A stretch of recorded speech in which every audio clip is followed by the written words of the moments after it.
₹2500 भत्ता केंद्र सरकार की तरफ से सभी बेरोजगारों को मिलेगा। इसकी वीडियो मैंने कल बनाई थी।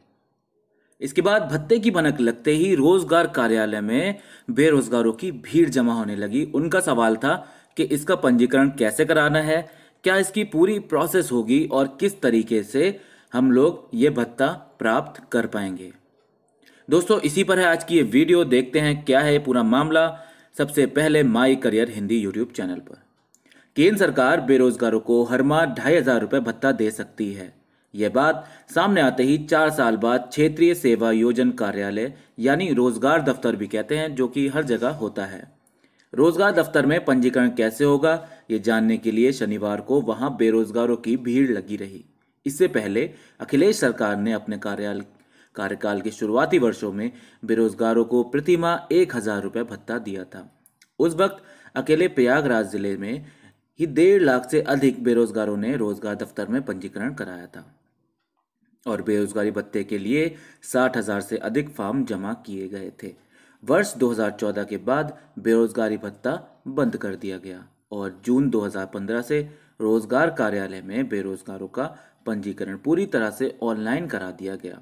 उस वक्त क्षेत्रीय सेवा योजन कार्यालय में पंजीकृत 1.5 लाख बेरोजगारों से कहा गया था कि सभी ऑनलाइन प्रक्रिया के तहत अपना पंजीकरण दोबारा कराएं। बेरोजगारी भत्ता बंद होने के बाद तकरीबन 1 लाख बेरोजगारों ने ऑनलाइन पंजीकरण नहीं कराया और वर्तमान में प्रयागराज में पंजीकृत बेरोजगारों की संख्या घटकर 62,388 रह गई। वहीं प्रयागराज मंडल के तहत प्रतापगढ़ में पंजीकृत बेरोजगारों की संख्या 26,493, फतेहपुर में 23,461 और कौशाम्बी में 9,749 है। प्रयागराज समेत मंडल के अन्य जिलों में भी बेरोजगारी भत्ता बंद होने के बाद पंजीकृत बेरोजगारों की संख्या तेजी से घटी है। हालांकि भत्ते की व्यवस्था फिर से शुरू किए जाने की सुगबुगाहट के बाद पंजीकृत बेरोजगारों की संख्या फिर तेजी से बढ़ने के आसार हैं। शनिवार को क्षेत्रीय सेवा योजन कार्यालय में सिर्फ यह जानने के लिए बेरोजगारों की भीड़ लगी रही कि ऑनलाइन पंजीकरण कराने की प्रक्रिया क्या है। हालांकि इसके बारे में यानी ऑनलाइन प्रक्रिया क्या है कोई ऑफिशियल जानकारी अभी नहीं आई है। अभी बस ये न्यूज़ आई है कि ₹2500 भत्ता जनवरी या फरवरी माह से हर बेरोजगार को मिलना शुरू हो जाएगा।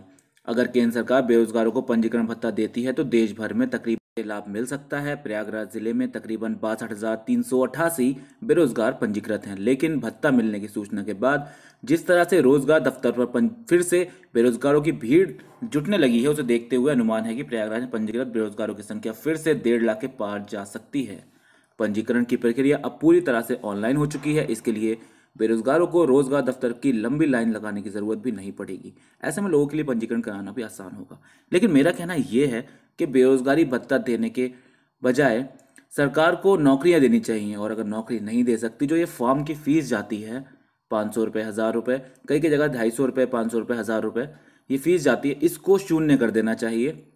क्योंकि बेरोजगारी भत्ता देने से बेरोजगारों की संख्या ही बढ़ जाएगी। जिस प्रकार से इस न्यूज़ में बताया गया है कि 62,000 बेरोजगार पंजीकृत हैं और जैसे ही भत्ते की सूचना मिली तो ये 1.5 लाख या 2 लाख होने की आशंका है।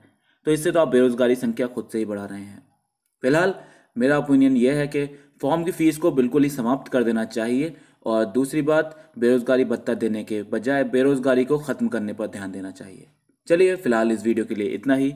उम्मीद है वीडियो पसंद आया होगा। Thank you for watching.